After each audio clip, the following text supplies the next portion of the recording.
Hello friends, good evening. स्वागत है आप सबका शिवकृपा क्लासेज पर। दोस्तों, इस वीडियो में हम लोग एसएससी एमटीएस और हवलदार एग्जाम 2024 के शिफ्ट में पूछे जा सकने वाले most important GK GS miscellaneous और करंट के प्रश्नों को सॉल्व करेंगे। दोस्तों, आपके एग्जाम्स में जीके जीएस मिसलेनियस और करंट के जितने भी टॉपिक्स से क्वेश्चंस पूछे जाने हैं, उन सभी टॉपिक्स को कलेक्ट करके ए टू जेड एक एक क्वेश्चन व एक फैक्ट चुन चुन के डाला गया है। इसके अलावा आपके प्रीवियस ईयर एग्जाम्स के प्रश्नों को भी शामिल किया गया है। साथ में एक्स्ट्रा फैक्ट को पूरी तरह से कवर करने का प्रयास किया गया है। तो दोस्तों, आप लोग इन्हें कॉन्सेंट्रेट होकर सॉल्व करें। क्वेश्चंस कम सॉल्व होने पर पुनः प्रश्नों का रिवीजन करें, ताकि एसएससी एमटीएस और हवलदार एग्जाम 2024 में आप लोग जीके जीएस मिसलेनियस और करंट के टॉपिक से अच्छा स्कोर कर सकें। ध्यान रखें दोस्तों, आपके एग्जाम में आपका पूरा जीके यानी कि हिस्ट्री, पॉलिटी, जियोग्राफी, इकोनॉमिक्स, पूरा आपका मिसलेनियस यानी विविध का चैप्टर, पूरा आपका जीएस यानी कि जनरल साइंस और करंट अफेयर्स, इन सभी टॉपिक्स का अच्छा खासा वेटेज है। पूरे 75 नंबर्स के क्वेश्चंस आपके इन सभी टॉपिक से पूछे जाएंगे, जहां से आपकी फाइनल मेरिट बनेगी। तो चलिए दोस्तों, ज़्यादा समय न लेते हुए हम लोग इन सभी मोस्ट इम्पोर्टेंट प्रश्नों को सॉल्व करना शुरू करते हैं। दोस्तों, क्वेश्चन से स्टार्ट करेंगे हम लोग करंट के टॉपिक से। सबसे पहले हम लोग करंट को कवर करेंगे, पुनः इसी वीडियोस में अन्य सभी टॉपिक्स को कंप्लीट करेंगे। दोस्तों, क्वेश्चन है हमारा, ऑस्ट्रेलियाई ओपन 2024 में पुरुष एकल का खिताब किसने जीता। रिसेंटली करंट से मोस्ट इम्पोर्टेंट क्वेश्चन है दोस्तों, बिल्कुल आपके ट्रेंड में है, आपके लेवल में है। क्वेश्चन है हमारा, ऑस्ट्रेलियाई ओपन 2024 में पुरुष एकल का खिताब किसने जीता। करेक्ट आंसर होगा जनिक सिनर ने, जो कि इटली से आते हैं।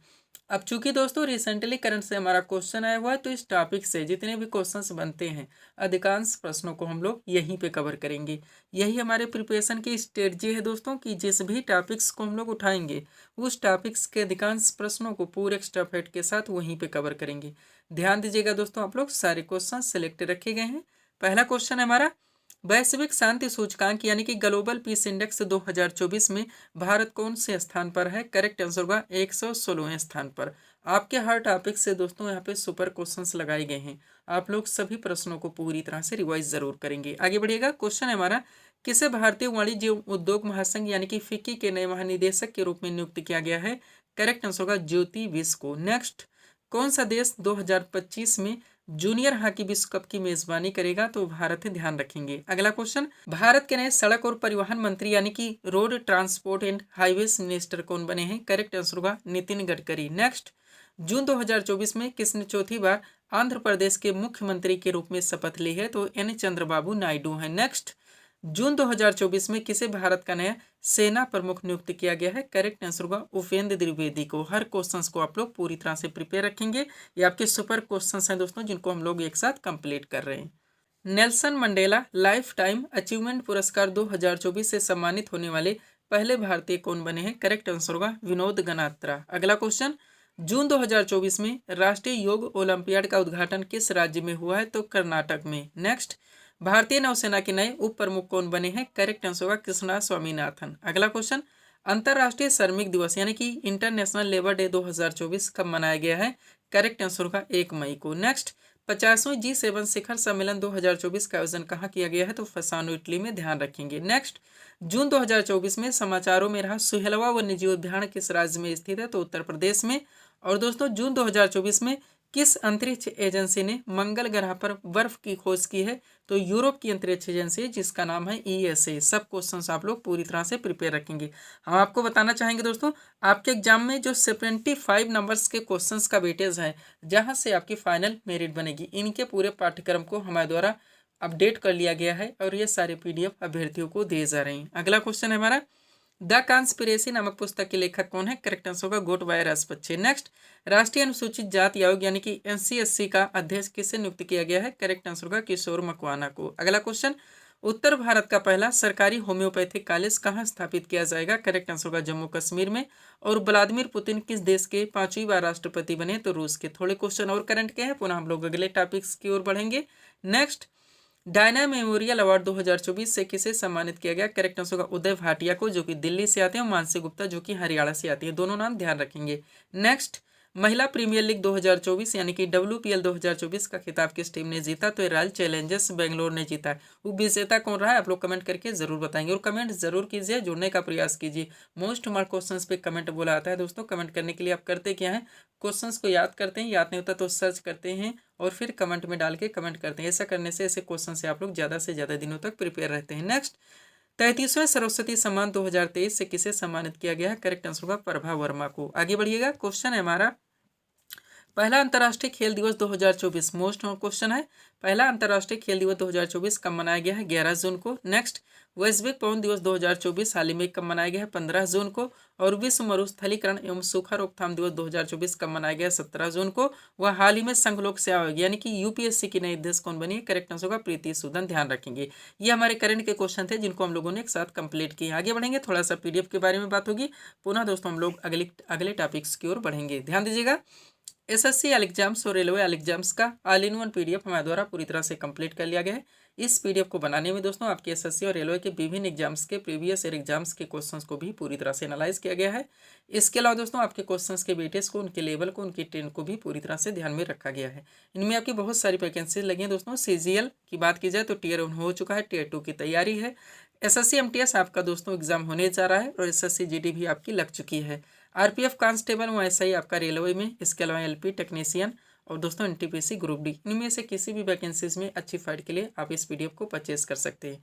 इसमें दोस्तों आपका साइंस यानी फिजिक्स, केमिस्ट्री, बायो का स्पेशल पीडीएफ आएगा, पूरा जीके यानी कि स्टैटिक जीके और पूरा मिसलेनियस यानी विविध का स्पेशल पीडीएफ आएगा, पूरा आपका करंट का भी स्पेशल पीडीएफ आएगा। मात्र 100 रुपीज़ इसकी पेड फीस रखी गई। व्हाट्सअप नंबर आप लोगों के सामने जहां पर आप जुड़कर पीडीएफ ले सकते हैं। आगे बढ़ेंगे दोस्तों हम लोग नेक्स्ट टॉपिक की ओर। अगला क्वेश्चन दोस्तों आपके सामने है, देखेंगे किस टॉपिक से क्वेश्चन रखा गया है। अस्पृश्यताकांत भारतीय संविधान के किस अनुच्छेद में वर्णित है? करेक्ट आंसर होगा अनुच्छेद 17 में। क्वेश्चन हमारा किस टॉपिक से लगा हो दोस्तों? फंडामेंटल राइट्स से यानी कि मूल अधिकार से, जो कि आपका सुपर टॉपिक है, ट्रेंडिंग टॉपिक है, एवरग्रीन टॉपिक है। आप देखेंगे दोस्तों आपके हर शिफ्ट में यहाँ से क्वेश्चन देखने को मिलेंगे। तो मोस्ट मार्क सीट आपके सामने लगा दी गई। मूल अधिकार से रिलेटेड जितने भी क्वेश्चन, जितने भी फैक्ट बन सकते हैं, सब कुछ पूरी तरह से कंप्लीट कर लिया गया है। इसी में से आपके एग्जाम्स में ऑलरेडी क्वेश्चंस बनते रहते हैं और कंटिन्यू रिपीट होते रहते हैं। तो चलिए दोस्तों इस सीट को हम लोग पूरी तरह से कवर करना शुरू करते हैं। क्वेश्चन था हमारा, अस्पृश्यताकांत भारतीय संविधान के किस अनुच्छेद में वर्णित है? करेक्ट आंसर होगा अनुच्छेद 17 में। अब ध्यान दीजिएगा, इंपॉर्टेंट पॉइंट के जरिए इस टॉपिक को पूरी तरह से कंप्लीट किया गया है। पहला पॉइंट है हमारा, भारतीय संविधान में मूल अधिकारों का वर्णन संविधान के अनुच्छेद 12 से 35 तक है, जो कि संविधान का भाग 3 है। नेक्स्ट, प्रारंभ में मूल अधिकारों की संख्या 7 थी, लेकिन 44वें संविधान संशोधन 1978 के द्वारा संपत्ति के अधिकार को मूल अधिकार से हटाकर एक विधिक अधिकार यानी कि एक कानूनी अधिकार बना दिया गया और अनुच्छेद 300 का में जोड़ दिया गया। तब से वर्तमान में टोटल मूल अधिकारों की संख्या 6 है। ध्यान रखेंगे दोस्तों, हमारे एक सेंटेंस से बहुत सारे फैक्ट, बहुत सारे क्वेश्चंस निकलते हैं जो कि आपके एग्जाम में कंटिन्यू पूछे जाते हैं। अब 6 मूल अधिकार बचे हैं दोस्तों, तो उनको आप लोग क्रम से देखेंगे। सबसे पहले दोस्तों समानता का अधिकार आता है, जिसका प्रावधान भारतीय संविधान के अनुच्छेद 14 से लेकर 18 तक है। दूसरा दोस्तों आपका स्वतंत्रता का अधिकार आता है, जिसका प्रावधान भारतीय संविधान के अनुच्छेद 19 से लेकर 22 तक है। तीसरा शोषण के विरुद्ध अधिकार है, जिसका प्रावधान भारतीय संविधान के अनुच्छेद 23 से लेकर 24 तक आता है। चौथा आपका धार्मिक स्वतंत्रता का अधिकार है, जिसका प्रावधान भारतीय संविधान के अनुच्छेद 25 से लेकर 28 तक आता है। पांचवा आपका संस्कृति एवं शिक्षा संबंधी अधिकार, जिसका प्रावधान भारतीय संविधान के अनुच्छेद 29 और 30 में आता है। और छठा है दोस्तों आपका संवैधानिक उपचारों का अधिकार, जिसका प्रावधान भारतीय संविधान के अनुच्छेद 32 में आता है। सब कुछ पूरी तरह से दोस्तों आप प्रिपेयर रखेंगे। अभी आपका दोस्तों चूंकि सुपर टॉपिक है, हर आर्टिकल से क्वेश्चंस बनते हैं, हर ट्रेंड से बनते हैं, तो सब कुछ हम लोग पूरी तरह से प्रिपेयर करेंगे। पहला पॉइंट देखिएगा, विधि के समझ समानता का अधिकार संविधान के किस अनुच्छेद में है? करेक्ट आंसर होगा अनुच्छेद 14 में। नेक्स्ट, अनुच्छेद 15 का संबंध किससे? दोस्तों ध्यान दीजिएगा, 2 ट्रेंड से क्वेश्चन से आपके एग्जाम में पूछाते हैं। कभी कभी आपके क्वेश्चन में दोस्तों डायरेक्ट कॉन्सेप्ट दिया जाता है, आपके ऑप्शन यानी विकल्प में आर्टिकल दिए जाते हैं, आपको आंसर करने होते हैं। जैसे कि पॉइंट नंबर 1 है हमारा, लेकिन कभी कभी क्वेश्चन के ट्रेंड को चेंज कर दिया जाता है। आपके क्वेश्चन में डायरेक्ट आर्टिकल दिए जाते हैं, आपके ऑप्शन में डायरेक्ट दोस्तों ऑप्शन दिए जाते हैं, कॉन्सेप्ट दिए जाते हैं और आपको आंसर करने होते हैं। तो हर ट्रेंड से आप लोग क्वेश्चंस को पूरी तरह से प्रिपेयर रखेंगे, इसलिए मैं दोस्तों पीडीएफ और रिवीजन के बारे में आपको फोकस करवाता रहता हूं। तो अनुच्छेद 15 का संबंध है दोस्तों धर्म, मूलवंश, जातिलिंग या जन्म स्थान के प्रतिषेध से। अनुच्छेद 16 की बात की जाए तो इसमें लोक नियोजन के विषयों में अवसर की समानता का प्रावधान किया गया है। या आप कह सकते हैं दोस्तों कि सरकारी पद प्राप्ति के समान अवसर का प्रावधान किया गया है। अनुच्छेद 17 आपका हाईलाइटेड रहेगा ही, अस्पृश्यता के अंत का प्रावधान है। और अनुच्छेद 18 में दोस्तों उपाधियों के अंत का प्रावधान है। अनुच्छेद 19 की बात की जाए तो इसमें विचार एवं अभिव्यक्ति की स्वतंत्रता का प्रावधान है। और अनुच्छेद 20 में दोस्तों अपराधों के लिए दोष सिद्धि के संबंध में संरक्षण का प्रावधान है। अनुच्छेद 21 की बात की जाए तो प्राण और दैहिक स्वतंत्रता के संरक्षण का प्रावधान है। और अनुच्छेद 21 का में दोस्तों 6 से 14 वर्ष तक के सभी बच्चों को अनिवार्य एवं निःशुल्क शिक्षा का प्रावधान किया गया है। सब कुछ पूरी तरह से आप क्लियर रखेंगे। ऐसा कोई आर्टिकल इसमें बचेगा दोस्तों जो कि आपके एग्जाम में पूछा ना जाए या रिपीट ना हो, आप देखेंगे। अनुच्छेद 23 की बात की जाए दोस्तों तो इसमें मानव दुर्व्यापार एवं बलात्श्रम के परिच्छेद का निषेध किया गया है। और अनुच्छेद 24 में दोस्तों कारखानों आदि में बालकों के नियोजन का परिच्छेद किया गया है। अनुच्छेद 29 की बात की जाए तो इसमें अल्पसंख्यक वर्गों के हितों के संरक्षण का प्रावधान किया गया। और अनुच्छेद 32 में दोस्तों संवैधानिक उपचारों के अधिकारों का प्रावधान किया गया। सब कुछ आप पूरी तरह से प्रिपेयर रखेंगे। थोड़ा सा नोट देखिए दोस्तों ताकि ये टॉपिक आपका पूरी तरह से कंप्लीट हो सके। ध्यान दीजिएगा। 44वां संवैधानिक संशोधन 1978, डाकली ध्यान रखें 44वां कब हुआ था, 42वां कब हुआ था, इसलिए हम इसको बार बार आपसे दोस्तों आपको यहाँ पे प्रिपेयर करवाने का प्रयास कर रहे हैं। तो 44वां संवैधानिक संशोधन 1978 ने स्पष्ट किया कि राष्ट्रपति द्वारा राष्ट्रीय आपातकाल के दौरान अनुच्छेद 20 जिसमें प्रावधान किया गया है अपराधों के लिए दोष सिद्धि के संबंध में संरक्षण, और अनुच्छेद 21 जिसमें प्रावधान किया गया है जीवन और व्यक्तिगत स्वतंत्रता की सुरक्षा को निलंबित नहीं किया जा सकता। डायरेक्टली पूछे जाते हैं वो कौन कौन से हमारे अधिकार हैं, आर्टिकल हैं, अनुच्छेद हैं जो कि आपातकाल के दौरान भी नष्ट नहीं होते, खत्म नहीं होते, समाप्त नहीं होते। तो दोस्तों आर्टिकल 20 और 21 से रट के रखेंगे। लास्ट पॉइंट देखिएगा, भारतीय संविधान में वर्णित मूल अधिकार यूएसए के संविधान से लिया गया। ध्यान रखेंगे। सब्सक्राइब करें आप हमारे स्टडी चैनल सुकृपा क्लासेस को इसी तरह की वीडियोस के लिए। पीडीएफ के बारे में ऑलरेडी बता चुके हैं। एसएससी एग्जाम जितने भी लगे हुए हैं, रेलवे एग्जाम जितने लग चुके हैं, सब कुछ पूरी तरह से पीडीएफ हमारा प्रिपेयर कर दिया गया है। इसके अलावा दोस्तों बिहार एसएससी 10+2 जो 2023 की वैकेंसी थी उसके नए वर्जन पीडीएफ तीसरी बार हमारे द्वारा रेडी किए गए हैं। और यूपी ट्रिपल एससी से जुड़े विभिन्न वैकेंसीज के दोस्तों पीडीएफ हमारे द्वारा दिए जा रहे हैं। बढ़ेंगे दोस्तों हम लोग अगले टॉपिक्स की ओर। अगला क्वेश्चन दोस्तों हमारे सामने देखेंगे किस टॉपिक से रखा गया है। क्वेश्चन है देवधर ट्रॉफी किस खेल से संबंधित है। करेक्ट आंसर होगा क्रिकेट से। टॉपिक क्या है दोस्तों आपका प्रमुख राष्ट्रीय कप एवं ट्रॉफियां। डायरेक्टली पूछाते हैं कौन से कप कौन सी ट्रॉफियां किस खेल में दी जाती हैं। तो जितने भी आपके एग्जाम्स के लिए हो सकते हैं 100% सब कुछ पूरी तरह से अपडेट करके सीट आपके सामने लगा दी गई। इस सीट को दोस्तों आप लोग अच्छे से प्रिपेयर रखेंगे। चलिए शुरू करते हैं। वो हर टॉपिक्स वो हर ट्रेंड से दोस्तों सब कुछ आपके पीडीएफ में पूरी तरह से मेंशन है जहां जहां से आपके एग्जाम में क्वेश्चंस बनने हैं। और एक एक क्वेश्चन की कीमत आप लोग जानते हैं। क्वेश्चन था हमारा देवधर ट्रॉफी किस खेल से संबंधित है। करेक्ट आंसर होगा क्रिकेट से। टॉपिक है आपका प्रमुख राष्ट्रीय कप एवं ट्रॉफियां। एक तरफ खेलों के नाम देंगे, दूसरी तरफ संबंधित कप एवं ट्रॉफियों के नाम। बात की जाए हॉकी की दोस्तों तो इससे संबंधित जो खेल कप एवं ट्रॉफियां हैं तो आगा खा कप आपका सुपर रहेगा ही। इसके अलावा बेगम रसूल ट्रॉफी जो कि महिलाओं की प्रतियोगिता है। दोस्तों Maharaja Ranjit Singh gold cup, lady Ratan Tata trophy जो कि महिलाओं का ही है। गुरु नानक चैंपियनशिप ये भी महिलाओं का है। ध्यानचंद ट्रॉफी ध्यान रखिएगा, Nehru trophy, Scindia gold cup और बिलिंगटन कप, इतने कप एवं ट्रॉफियां हॉकी से संबंधित है। ध्यान रखेंगे आप लोग। आगे बढ़ेंगे। फुटबॉल से संबंधित दोस्तों आप लोग कप एवं ट्रॉफियां देखेंगे तो इसमें डीसीएम ट्रॉफी हो जाएगा, डूरंड कप आपका सुपर रहेगा ही, रोवर्स कप हो गया, बीसी राय ट्रॉफी जो कि राष्ट्रीय चैंपियनशिप है, संतोष ट्रॉफी भी आपका सुपर रहेगा, ये भी राष्ट्रीय चैंपियनशिप है। इसका सुब्रतो मुखर्जी कप हो गया और सर आशुतोष मुखर्जी ट्रॉफी हो गया। क्रिकेट से संबंधित अधिकांश जानते होंगे, रणजी ट्रॉफी राष्ट्रीय चैंपियनशिप है, ध्यान रखें। Irani trophy, C K Naidu trophy, Rani Jhansi trophy, Deodhar trophy most important, G D Birla trophy.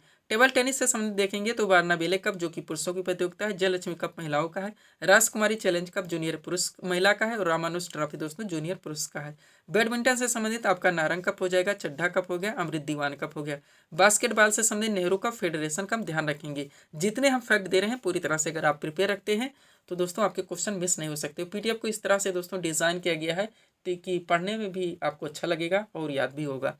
पोलो से संबंधित कप एवं ट्रॉफियां देखेंगे तो इसरा कप हो गया, पृथ्वीपाल सिंह हो गया, राधा मोहन कप हो गया, गोल्फ से संबंधित वाकर कप, सर्किट कप और राइडर कप। इतने दोस्तों आप लोग इस टॉपिक में पूरी तरह से अपडेट रखेंगे। बढ़ेंगे हम लोगों के लिए क्वेश्चंस की ओर। अगला क्वेश्चन हमारे सामने देखेंगे किस टॉपिक से क्वेश्चन रखा गया है। वॉलीबॉल के प्रत्येक पक्ष में कितने खिलाड़ी होते हैं। करेक्ट आंसर होगा 6 खिलाड़ी। टॉपिक क्या है, जितने भी दोस्तों खेल है एक पक्ष में खिलाड़ियों की संख्या डाकली पूछा थे आप लोग जानते हैं। छोटा सा टॉपिक है, इजी सा टॉपिक है, लेकिन आपका मोस्ट हमारा टॉपिक से क्वेश्चन आपके दोस्तों एग्जाम्स में कंटिन्यू बनेंगे। तो चलिए इस टॉपिक को भी हम लोग यहीं पे पूरी तरह से कंप्लीट कर लेते हैं। क्वेश्चन था हमारा वॉलीबॉल के प्रत्येक पक्ष में कितने खिलाड़ी होते हैं। करेक्ट आंसर होगा 6 खिलाड़ी। टॉपिक है हमारा विभिन्न खेलों में प्रत्येक पक्ष के खिलाड़ियों की संख्या, तरफ खेलों के नाम है, दूसरी तरफ खिलाड़ियों की संख्या के नाम। बात की जाए रग्बी फुटबॉल तो इसमें 15 खिलाड़ी होते हैं। क्रिकेट हो गया, हॉकी और फुटबॉल तीनों में 11 खिलाड़ी होते हैं। बेसबॉल और खो खो में 9 खिलाड़ी होते हैं। जिम्नास्टिक में 8 खिलाड़ी होते हैं। आगे बढ़ेंगे हम लोग। अगला क्या दोस्तों हमारा वाटर पोलो और कबड्डी दोनों एक साथ देखेंगे, इसमें 7 खिलाड़ी होते हैं। वॉलीबॉल में दोस्तों 6 खिलाड़ी होते हैं। बास्केटबॉल में 5 खिलाड़ी होते हैं। पोलो में दोस्तों 4 खिलाड़ी होते हैं। लान टेनिस, बैडमिंटन और टेबल टेनिस में 1 या 2 खिलाड़ी होते हैं। ध्यान रखेंगे, पीडीएफ के लिए व्हाट्सअप नंबर है। बढ़ेंगे हम लोग दोस्तों अगले क्वेश्चन की ओर। अगला क्वेश्चन देखेंगे, खेलों से संबंधित दोस्तों बहुत सारी सीटें आपकी पीडीएफ में जोड़ी गई हैं, क्योंकि आपका सुपर टॉपिक रहेगा। आपके हर सेट में अधिकांश क्वेश्चन खेल जगत से भी मिलेंगे। क्वेश्चन देखिएगा, अगला क्या है आपका, भारतीय संविधान में वर्णित समवर्ती सूची की प्रेरणा किस देश के संविधान से ली गई? करेक्ट आंसर होगा ऑस्ट्रेलिया के संविधान से। टॉपिक क्या है दोस्तों आपका, भारतीय संविधान के विदेशी स्रोत डाकली क्वेश्चन बनते हैं दोस्तों। मूल अधिकार कहाँ से लेगा, मूल कर्तव्य कहाँ से ले गए, राज्य के निर्देशक तत्व कहाँ से ले, समवर्ती सूची, संघीय शासन प्रणाली, संसदीय व्यवस्था, जितने भी हैं दोस्तों सब कुछ पूरी तरह से कंप्लीट करके सीट आपके सामने लग गई है। आप इस सीट को दोस्तों पूरी तरह से प्रिपेयर रखेंगे। चलिए शुरू करते हैं हम लोग। क्वेश्चन था हमारा, भारतीय संविधान में वर्णित समवर्ती सूची की प्रेरणा किस देश के संविधान से ली गई है?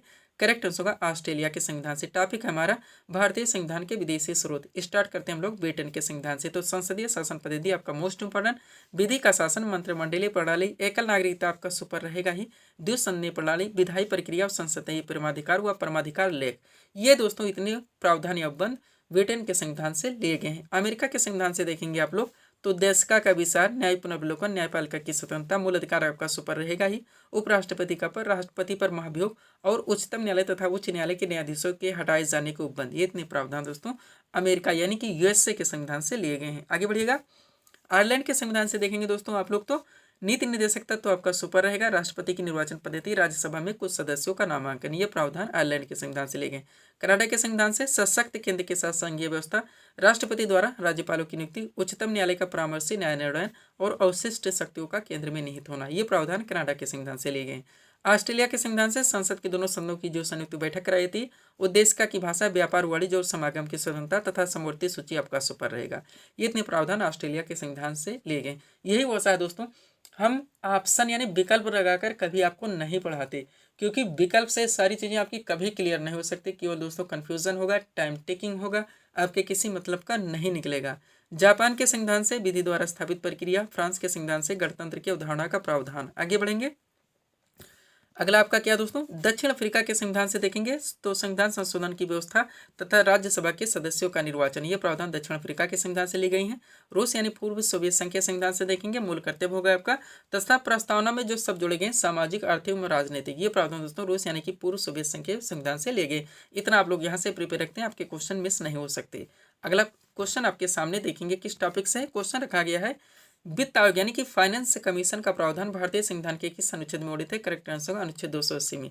दोस्तों ध्यान रखें, आप लोग प्रिपरेशन कहीं से भी करें, ऑनलाइन करें या ऑफलाइन करें, वो हर पार्ट दोस्तों वो हर टॉपिक्स जो आपके पाठ्यक्रम में पूरी तरह से मेंशन है कि जहाँ जहाँ से आपके एग्जाम से क्वेश्चंस बनने हो सके तो आप नोट डाउन कर ले, और आप जब दोस्तों प्रिपरेशन अपनी करें आप देखें वो सारे टॉपिक्स जहाँ जहाँ से हमारे एग्जाम में क्वेश्चंस बनने हमारे पूरी तरह से क्लियर करवाए जा रहे हैं, नहीं करवाए जा रहे हैं। अगर नहीं करवाए जा रहे हैं उनको क्लियर करने का प्रयास कीजिए। ऐसा ना करें केवल एक सब्जेक्ट पकड़ लें या कहीं एक जगह से बस एक ही सब्जेक्ट में आप लगे रहें। आप अपने हर टॉपिक्स को पूरी तरह से प्रिपेयर रखने का प्रयास करें जहाँ जहाँ से आपके एग्जाम्स में क्वेश्चंस बनने हैं। तो चलिए इस टॉपिक को भी पूरी तरह से हम लोग कंप्लीट करते हैं। आपका सुपर टॉपिक रहेगा भारतीय संविधान के महत्वपूर्ण अनुच्छेद यानी कि आर्टिकल, ये आपका टॉपिक है, सुपर टॉपिक रहेगा, आप जानते हैं। हाल ही में दोस्तों आपका सीजीएल टियर 1 एग्जाम हुआ है, सबसे ज्यादा क्वेश्चंस आपके इसी टॉपिक से पूछे गए, यानी सबसे सुपर टॉपिक्स यही रहा है। चलिए शुरू करते हैं। भारतीय संविधान के महत्वपूर्ण अनुच्छेद एवं संबंधित प्रावधान, एक तरफ संबंधित प्रावधान दिया गया, दूसरी तरफ महत्वपूर्ण अनुच्छेद दिए गए हैं। देखिएगा सबसे पहले संघ का नाम और राज्य क्षेत्र, इसका प्रावधान भारतीय संविधान के अनुच्छेद 1 में है। नए राज्यों का प्रवेश या स्थापना, इसका प्रावधान भारतीय संविधान के अनुच्छेद 2 में है। संविधान के प्रारंभ के समय नागरिकता, इसका प्रावधान दोस्तों भारतीय संविधान के अनुच्छेद 5 में है। विधि के समझ समानता का अधिकार का प्रावधान अनुच्छेद 14 में है। मूल धर्म, मूलवंश, जाति, लिंग या जन्म स्थान के आधार पर विभेद का प्रतिषेध, ये अनुच्छेद 15 में, आपका फंडामेंटल राइट्स आ जाता है यहाँ से दोस्तों, आर्टिकल 14 से ही। ध्यान रखेंगे क्वेश्चंस बहुत मोस्ट इंपॉर्टेंट हो जाते हैं। अगला आपका लोक नियोजन के विषय में अवसर की समानता की बात की जाए, इसका प्रावधान भारतीय संविधान के अनुच्छेद 16 में है। अस्पृश्यता का 17 में है। उपाधियों का दोस्तों ये 18 में है। विचारों में व्यक्ति की स्वतंत्रता का प्रावधान अनुच्छेद 19 में है। अपराधों के लिए दोष सिद्धि के संबंध में संरक्षण का प्रावधान अनुच्छेद 20 में है। प्राणोदेही स्वतंत्रता के संरक्षण का प्रावधान अनुच्छेद 21 में है। 6 से 14 वर्ष तक के सभी बच्चों को निःशुल्क और अनिवार्य शिक्षा का अधिकार का प्रावधान अनुच्छेद 21 का में है।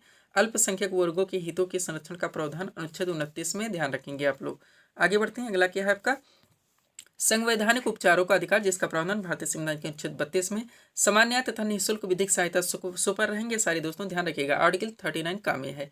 ग्राम पंचायत की स्थापना का प्रावधान आर्टिकल 40 में है। नागरिकों के लिए एक समान सिविल संहिता यानी यूसीसी का प्रावधान अनुच्छेद 44 में है। पर्यावरण का संरक्षण और संवर्धन एवं वन तथा वन्य जीवों की रक्षा का प्रावधान अनुच्छेद 48 का में है। कार्यपालिका से न्यायपालिका के पृथक्करण का प्रावधान अनुच्छेद 50 में है। अंतर्राष्ट्रीय शांति और सुरक्षा की वृद्धि का प्रावधान 51 में है। मूल कर्तव्य आपका 51 का में आता है, ध्यान रखेंगे आप लोग। सारी सीटें आपकी पीडीएफ में जोड़ी गई हैं, जहां जो भी दोस्तों पढ़ेगा हम लोग पूरी तरह से प्रिपेयर कर लेंगे। भारत का राष्ट्रपति दोस्तों अनुच्छेद 52 में है। राष्ट्रपति का निर्वाचन अनुच्छेद 54 में आता है। राष्ट्रपति के निर्वाचन की पद्धति अनुच्छेद 55 में आता है। राष्ट्रपति का निर्वाचन 66 में आता है। राष्ट्रपति द्वारा दोस्तों जो उसे क्षमादान की शक्ति प्रावधान है अनुच्छेद 72 के अंतर्गत। राष्ट्रपति को सहायता और सलाह देने के लिए जो मंत्रिपरिषद की व्यवस्था की गई अनुच्छेद 74 के अंतर्गत। भारत का महानिदेशक यानी attorney general of India, Bharat का प्रथम विधि अधिकारी आपका सुपर क्वेश्चन बनेगा, अनुच्छेद 76 में आता है। संसद के गठन का प्रावधान अनुच्छेद 79 में आता है, ध्यान रखेंगे आप लोग। आगे बढ़ते हैं, अगला क्या है आपका धन विधेयक की परिभाषा, जिसका प्रावधान भारतीय संविधान के अनुच्छेद 110 में। वार्षिक वित्तीय विवरण जिसे हम लोग बजट के नाम से जानते हैं, इसका प्रावधान भारतीय संविधान के अनुच्छेद 112 में है। सुप्रीम कोर्ट की स्थापना अनुच्छेद 124 में। भारत का नियंत्रक एवं महालेखा परीक्षक यानी सीएजी की बात की जाए तो अनुच्छेद 148 में है। राज्यपाल की नियुक्ति अनुच्छेद 155 में। राज्य का महाधिवक्ता 165 में है। उच्च न्यायालयों के न्यायाधीशों की नियुक्ति 217 में है। वित्त आयोग यानी फाइनेंस कमीशन जो हमारा क्वेश्चन था अनुच्छेद 280 में आता है। लास्ट क्या दोस्तों आपका 1-2, इसमें वित्तीय आपातकाल घोषित करने का प्रावधान 360 में है। और संसद को संविधान में संशोधित करने की शक्ति ऊपर किया जो साउथ अफ्रीका से लिया गया दोस्तों, यानी दक्षिण अफ्रीका से प्रावधान, ये 368 में आता है, ध्यान रखेंगे आप लोग। पीडीएफ के लिए हमारा व्हाट्सएप नंबर है। बढ़ेंगे दोस्तों हम लोगों के लिए क्वेश्चंस की ओर। अगला क्वेश्चन भी आपके सामने देखेंगे किस टॉपिक से लगा है। क्वेश्चन है हमारा, आयरलैंड की राजधानी डबलिन किस नदी के तट पर स्थित है? करेक्ट आंसर होगा लीफे नदी के तट पर। क्वेश्चन कैसे मेंशन किया गया है, यानी दोस्तों विश्व के जो महत्वपूर्ण नगर हैं ये वहां से उठाया गया है, वो किस नदी के तट पर स्थित है, लेकिन साथ में राजधानी भी क्वेश्चन में मेंशन की गई। यानी जो सीट आपके सामने दोस्तों, यहाँ हम लोग राजधानी के साथ साथ दोस्तों कौन से विश्व के महानगर दोस्तों, यानी विश्व के प्रमुख नगर किस नदी के तट पर स्थित है, पूरी तरह से हम लोग कंप्लीट करने वाले। और यहीं पे जो अगली सीट आपकी लगाई है वो भारत के मुख्य नगर किस नदी के तट पर स्थित है, वो भी हम लोग कंप्लीट करेंगे। यानी दोनों सीटें दोस्तों, दोनों टॉपिक हमारे एक साथ कंप्लीट होने वाले। चलिए पहले टॉपिक को देखते हैं। क्वेश्चन रखा गया है, आयरलैंड की राजधानी डबलिन किस नदी के तट पर स्थित है? करेक्ट आंसर लीफे नदी के तट पर। टॉपिक है आपका दोस्तों नदियों के तट पर विश्व के प्रमुख नगर। सबसे पहले नगरों के नाम, फिर नदियों के नाम, फिर नगरों के नाम, फिर नदियों के नाम। बात की जाए लंदन जो कि इंग्लैंड की राजधानी टेम्स नदी के तट पर है। जर्मनी की राजधानी बर्लिन स्पीरी नदी के तट पर स्थित है। सर्बिया की राजधानी बेलग्रेड डेन्यूब नदी के तट पर स्थित है। ऑस्ट्रिया की राजधानी वियना, ये भी डेन्यूब नदी के तट पर स्थित है। पुर्तगाल की राजधानी दोस्तों लिस्बन टैगोस नदी के तट पर स्थित है। और आयरलैंड की राजधानी दोस्तों डबलिन, ये लीफे नदी के तट पर स्थित है, ध्यान रखेंगे। राजधानी भी हम लोग कंप्लीट करें, ध्यान रखिएगा, ताकि क्वेश्चन यहाँ से भी बनते हैं। दोस्तों जर्मनी का एक शहर है वान, जो कि राइन नदी के तट पर स्थित है। चेक गणराज्य की राजधानी प्राग, ये बीटावा नदी के तट पर स्थित है। रोम की राजधानी दोस्तों इटली, इटली की राजधानी दोस्तों रोम, टाइबन नदी के तट पर स्थित है। फ्रांस की राजधानी पेरिस, सीन नदी के तट पर स्थित है। हंगरी की राजधानी बुडापेस्ट, डेन्यूब नदी के तट पर स्थित है। स्पेन की राजधानी मैड्रिड, ये मेजनियर नदी के तट पर स्थित है। यूएसए की राजधानी वाशिंगटन पोटोमैक नदी के तट पर स्थित है। म्यांमार की राजधानी रंगून, इरावती नदी के तट पर स्थित है। ऑस्ट्रेलिया का एक शहर है दोस्तों पर्थ, जो कि वहाँ का एक राज्य पश्चिमी ऑस्ट्रेलिया, उसकी राजधानी है, ये स्वर्ण नदी के तट पर स्थित है। जापान की राजधानी टोक्यो, ये अराकान नदी के तट पर स्थित है। ऑस्ट्रेलिया का शहर है दोस्तों सिडनी, जो कि डार्लिंग नदी के तट पर स्थित है। और यूएसए का एक शहर है न्यूयॉर्क, आप लोग नाम सुने ही, हडसन नदी के तट पर स्थित है। पाकिस्तान का एक शहर है कराची, सिंधु नदी के तट पर स्थित है। पाकिस्तान का एक शहर है लाहौर, जो कि रावी नदी के तट पर स्थित है। चीन का एक शहर संघाई यांगटी सिक्यांग नदी के तट पर स्थित है। और इराक की राजधानी बगदाद, ये टिग्रिस नदी के तट पर स्थित है। ये आपका टॉपिक था, विश्व के प्रमुख नगर किस नदी के तट पर स्थित है, वह उनकी राजधानी। आप चलिए भारत के परिप्रेक्ष्य में आप लोग कंप्लीट कीजिए। क्वेश्चन रखा गया हमारे द्वारा, अहमदाबाद किस नदी के तट पर स्थित नगर है? तो साबरमती। टॉपिक है आपका नदियों के तट पर बसे भारत के प्रमुख नगर। चलिए शुरू करते हैं। नगरों के नाम, फिर नदियों के नाम, फिर नगरों के नाम, फिर नदियों के नाम। आगरा की बात की जाए यमुना नदी के तट पर स्थित है। अहमदाबाद आपका साबरमती नदी के तट पर स्थित है। कटक महानदी के तट पर स्थित है। कोलकाता हुगली नदी के तट पर स्थित है। हरिद्वार गंगा नदी के तट पर स्थित है। गुवाहाटी ब्रह्मपुत्र नदी के तट पर स्थित है, ध्यान रखेंगे आप लोग। आगे बढ़ते हैं। अगला क्या है दोस्तों हमारा, नासिक, जो कि दोस्तों गोदावरी नदी के तट पर स्थित है। पणजी मांडवी नदी के तट पर स्थित है। उज्जैन छिप्रा नदी के तट पर स्थित है। सूरत ये ताप्ती नदी के तट पर स्थित है, ध्यान रखेंगे आप लोग। नेक्स्ट क्या है आपका, श्रीनगर, जो कि झेलम नदी के तट पर स्थित है। अयोध्या सरयू की नदी के तट पर स्थित है। तिरुचिरापल्ली कावेरी नदी के तट पर स्थित है। हैदराबाद मूसी नदी के तट पर स्थित है। जौनपुर गोमती नदी के तट पर स्थित है। संबलपुर महानदी के तट पर स्थित है। डिब्रूगढ़ दोस्तों ब्रह्मपुत्र नदी के तट पर स्थित है। लखनऊ गोमती नदी के तट पर स्थित है। पटना गंगा नदी के तट पर स्थित है। इलाहाबाद, जिसका नाम चेंज करके प्रयागराज रखा गया, गंगा यमुना नदी के संगम पर स्थित है, ध्यान रखेंगे आप लोग। इतना यहाँ से आप लोगों को पूरी तरह से प्रिपेयर रखने। आगे बढ़ते हैं। सब्सक्राइब करें आप हमारी स्टडी चैनल शिव कृपा क्लासेस को इसी तरह के वीडियोस के लिए। अगला क्वेश्चन दोस्तों हमारे सामने देखेंगे कहाँ से क्वेश्चन रखा गया है, योजना आयोग की स्थापना कब हुई थी? करेक्ट आंसर होगा 15 मार्च 1950 ईस्वी को। आपका सुपर क्वेश्चन है, ध्यान रखेंगे कहाँ से आया हुआ, स्टैटिक जीके से। तो हम लोग क्या करेंगे दोस्तों, यहाँ पे स्टैटिक जीके के जितने भी हमारे टॉपिक्स हैं, चाहे पॉलिटी के टॉपिक्स हों, हिस्ट्री के टॉपिक्स हों, या दोस्तों ज्योग्राफी को, इकोनॉमिक्स के टॉपिक हो, या मिसलेनियस यानी विविध के टॉपिक्स हो, उन सबके जो मोस्ट नंबर टॉपिक्स निकलते क्वेश्चंस निकलते हैं जो कि आपके सभी इंडिया एग्जाम्स में पूछे जाते हैं, कंटिन्यू रिपीट होते रहते हैं, उन प्रश्नों का यहाँ पे कलेक्शन कर दिया गया है। एक एक क्वेश्चन दोस्तों आपके एग्जाम के लिए सुपर हो सकते हैं, इसलिए सभी क्वेश्चंस को आप लोग पूरी तरह से प्रिपेयर रखेंगे। चलिए शुरू करते हैं हम लोग। क्वेश्चन था हमारा, योजना आयोग की स्थापना कब हुई थी? करेक्ट आंसर होगा 15 मार्च 1950 ईस्वी को। थोड़ा सा सेट अपने सामने करेंगे, देखिएगा दोस्तों वन लाइनर क्वेश्चंस के जरिए सुपर क्वेश्चंस आपके कलेक्ट किए गए हैं। पहला क्वेश्चन है, विरूपाक्ष मंदिर भारत के किस राज्य में स्थित है? करेक्ट आंसर होगा कर्नाटक में। नेक्स्ट, बारावती स्टेडियम भारत के किस राज्य में स्थित है? ओडिशा में। एफडीआई का पूर्ण नाम क्या है दोस्तों? तो फॉरेन डायरेक्ट इन्वेस्टमेंट होता है, यानी कि प्रत्यक्ष विदेशी निवेश। सुंदरवन बायोस्फीयर रिजर्व कहाँ पर स्थित है? पश्चिम बंगाल में। डल झील कहाँ पर स्थित है? श्रीनगर में। भारतीय सशस्त्र बलों का मुख्य सेनापति कौन होता है? तो राष्ट्रपति होता है। रन ऑफ कच्छ कहाँ पर स्थित है? गुजरात में। नेक्स्ट, राष्ट्रीय एकता दिवस की तिथि को मनाता है? 31 अक्टूबर को। मानव ने आग का प्रयोग सर्वप्रथम किस युग में किया था? नवपाषाण युग में। मानव द्वारा सर्वप्रथम किस धातु का प्रयोग किया गया था? तांबा का। और मानव ने सर्वप्रथम किस फसल का उपयोग किया था? तो जौ का। नेक्स्ट, आज भारत में सबसे पहले कहाँ पर बसे थे? सप्त सिंधु प्रदेश में, ध्यान रखेंगे। नेक्स्ट, ऋग्वेद में उल्लिखित नदियों में सर्वाधिक पवित्र नदी कौन सी थी? तो सरस्वती थी। और ऋग्वैदिक आर्य किसकी पूजा करते थे? प्रकृति की। वहाँ गायत्री मंत्र का उल्लेख किस वेद में है? तो ऋग्वेद में है, ध्यान रखेंगे आप लोग। आगे बढ़ते हैं, अगला क्वेश्चन हमारा क्या है देखेंगे हम लोग। क्वेश्चन है दोस्तों, ऋग्वैदिक आर्यों की भाषा क्या थी? तो संस्कृत थी। नेक्स्ट, उत्तर वैदिक काल के सर्वाधिक महत्वपूर्ण देवता कौन थे? तो प्रजापति थे। नेक्स्ट, उत्तर वैदिक कालीन लोगों ने किस धातु की खोज की थी? तो लोहा की। अगला है, सत्यमेव जयते कहाँ से लेगा? मुंडकोपनिषद से। महावीर स्वामी ने का जन्म दोस्तों कहाँ पर हुआ था? तो कुंडग्राम, वैशाली, बिहार, तीनों चीजें दी गई, ध्यान रखेंगे। स्यादवाद किस धर्म के दर्शन का मूल आधार है? तो जैन धर्म का। प्रथम जैन संगीति का आयोजन कहाँ पर हुआ था? पाटलिपुत्र में। महावीर स्वामी ने किस भाषा में उपदेश दिए थे? प्राकृत भाषा में। और 16 महाजनपदों के बारे में किस ग्रंथ में दोस्तों, किस बौद्ध ग्रंथों से जानकारी मिलती है? तो अंगुत्तर निकाय है।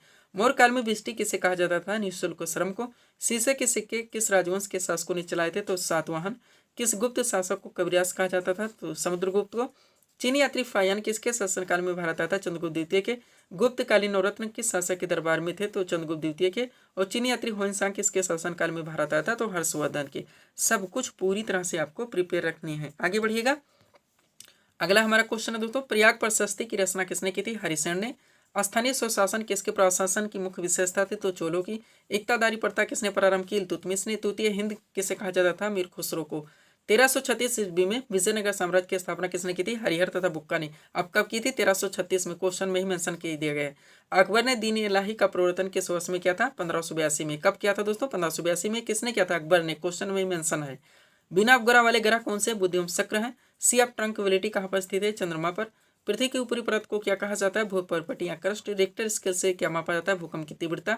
भूकंपीय तरंगों को किस यंत्र से मापा जाता है? सीस्मोग्राफ से। वायुदाब को किस यंत्र से मापा जाता है? बैरोमीटर से। ओजोन परत कहाँ पर स्थित है? समताप मंडल में। और वायुमंडल में सर्वाधिक मात्रा में कौन सी गैस पाई जाती है? तो नाइट्रोजन है, आप लोग ध्यान रखेंगे। आगे बढ़िएगा, अगला क्वेश्चन आपका क्या लगा है दोस्तों, वायुमंडल का सर्वाधिक स्थायी तत्व क्या है? तो जलवाष्प है। वायुमंडल की आर्द्रता मापने वाला यंत्र तो हाइग्रोमीटर है। किस मेघ से अत्यधिक वर्षा होती है? वर्षा स्तरी से। और ब्राजील किसका मुख्य उत्पादक है दोस्तों? तो कॉफी का। नेक्स्ट, विश्व में प्राकृतिक रबड़ का सबसे बड़ा उत्पादक देश तो थाईलैंड है। और विश्व में कृत्रिम रबड़ का सबसे बड़ा उत्पादक देश कौन सा है दोस्तों? संयुक्त राज्य अमेरिका है। विश्व में दुग्ध उत्पादन में प्रथम देश कौन सा है? तो भारत का, ध्यान रखेंगे। पीडीएफ के लिए व्हाट्सअप नंबर है। आगे बढ़ेंगे हम लोग। अगला क्वेश्चन हमारा क्या दोस्तों देखेंगे, क्वेश्चन लगाया गया है, ब्राह्मणी किसकी सहायक नदी है? महानदी की। जमशेदपुर किस नदी के तट पर स्थित है? स्वर्णरेखा। लोनार झील भारत के किस राज्य में स्थित है? महाराष्ट्र। भारत में अधिकांश वर्षा किस मानसून से होती है? दक्षिण पश्चिम मानसून से। और तमिलनाडु में शीतकालीन वर्षा का कारण है तो उत्तरी पूर्वी मानसून है। दिल्ली में अधिक वार्षिक तापांतर का कारण है समुद्र से अधिक दूरी।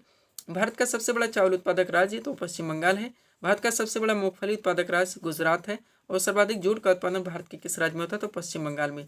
मुंडा कहाँ की जनजाति है? झारखंड की। आर्थिक विकास की दृष्टि से भारत एक विकासशील राष्ट्र। बंद अर्थव्यवस्था का तात्पर्य है आयात निर्यात बंद।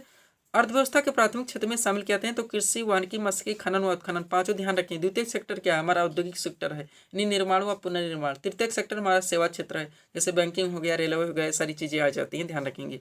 योजना की स्थापना 15 मार्च 1950 को हुई थी, जो हमारा क्वेश्चन था। आगे बढ़ेंगे, अगला क्वेश्चन क्या लगाया गया दोस्तों, पंचवर्षीय योजना बनाने की जिम्मेदारी किसकी थी? योजना आयोग की। ₹1 के नोट पर किसके हस्ताक्षर होते हैं? वित्त सचिव भारत सरकार की। योजना पत्रिका का प्रकाशन कहाँ से होता है? सूचना एवं प्रसारण मंत्रालय से।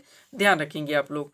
नेक्स्ट, भारत का वित्तीय वर्ष कब से प्रारंभ होता है? 1 अप्रैल से। कब तक चलता है? 31 मार्च तक। विश्व मधुमेह दिवस कब मनाता है? 27 जून को। राष्ट्रीय खेल दिवस की स्थिति को मनाता है 29 अगस्त को। विश्व जनसंख्या दिवस की स्थिति को मनाता है 11 जुलाई को। नेपाल की संसद का नाम क्या है? राष्ट्रीय पंचायत है। संयुक्त राष्ट्र संघ की स्थापना कब हुई थी? 24 अक्टूबर 1945 को। यूनेस्को का मुख्यालय कहाँ पर स्थित है? पेरिस, फ्रांस में, यानी कि फ्रांस की राजधानी पेरिस में। पेनाल्टी स्ट्रोक किस खेल से संबंधित है? हॉकी से। रॉफ कहाँ का प्रसिद्ध लोक नृत्य है? जम्मू कश्मीर का। और घूमर किस राज्य का प्रसिद्ध लोक नृत्य है? राजस्थान का। सब कुछ आप पूरी तरह से प्रिपेयर रखेंगे। तो दोस्तों यहीं पे हम इस वीडियो को विराम में देना चाहेंगे। हम चाहते थे दोस्तों इसमें थोड़ा सा साइंस के 2 टॉपिक्स हम ऐड करें, लेकिन वीडियो आपका लंबा खींच जाएगा।